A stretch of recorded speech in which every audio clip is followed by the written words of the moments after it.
fresh war of words is brewing in the Gulf. Marco Rubio's praise for the UAE and Kuwait has drawn a swift and sharp rebuke from Tehran.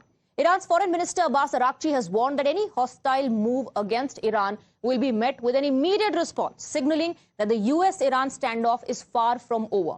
Here's a report.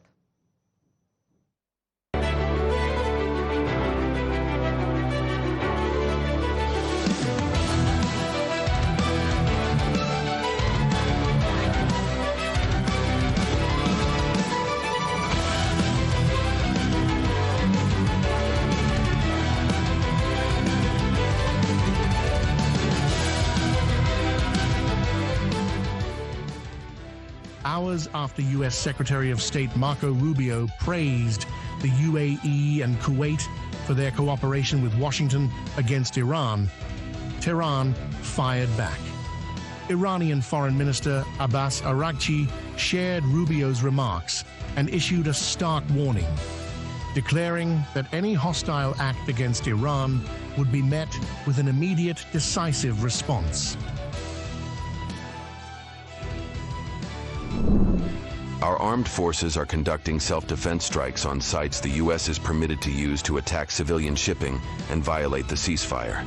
Any hostile act will be met with an immediate, decisive response. What sanctions and war failed to achieve won't be won with more war.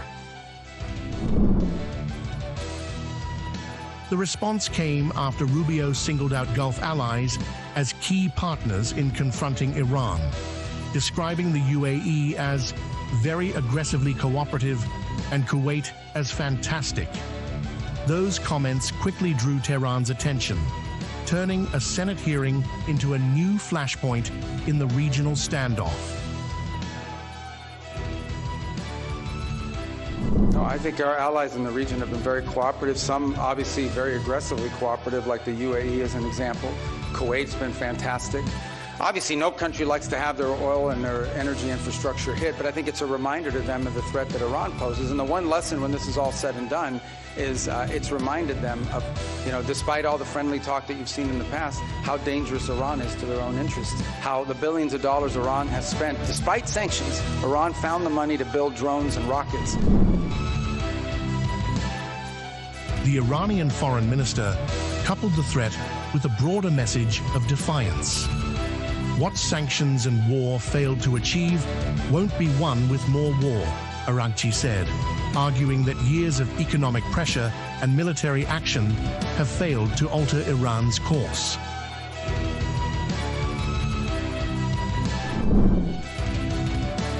The exchange underscores the growing confrontation between Washington and Tehran, while the U.S. continues to highlight regional support against Iran. Tehran is warning that deeper cooperation with Washington could carry risks. For Gulf capitals, Araghchi's message was clear. Iran is watching, and it says any hostile move will draw a response.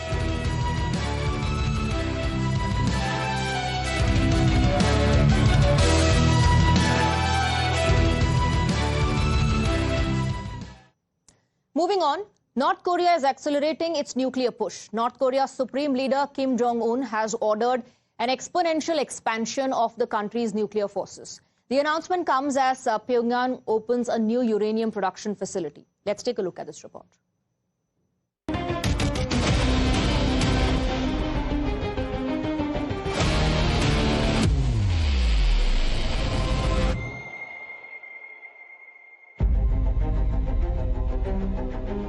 North Korea says it has more than doubled its production capacity for weapons-grade nuclear material over the past 5 years.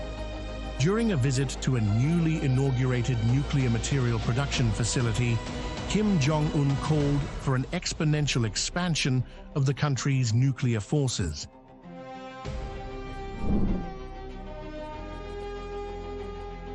State media KCNA reported that Kim inspected new production lines and reviewed the facility's performance and long-term production plans. The visit coincided with a high-level meeting on strengthening North Korea's nuclear capabilities.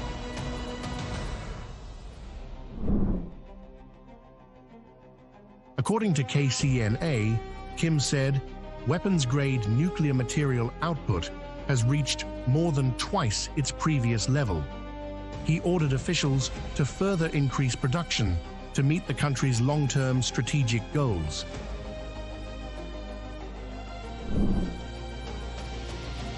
Images released by state media showed Kim walking through rows of silver tubes and industrial equipment believed to be part of a uranium enrichment facility.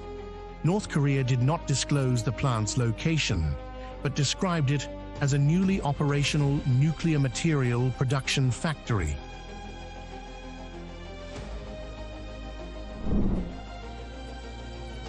Kim said officials had approved priorities for an ambitious future nuclear development plan.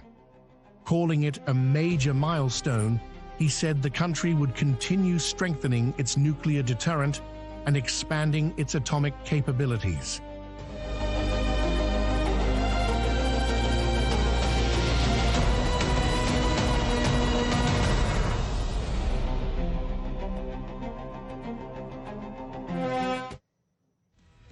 And that's all we could pack for you in Briefing Room in this edition tonight. Good night, take care. A lot more is lined up for you on the other side. Stay on with us here on Times Now.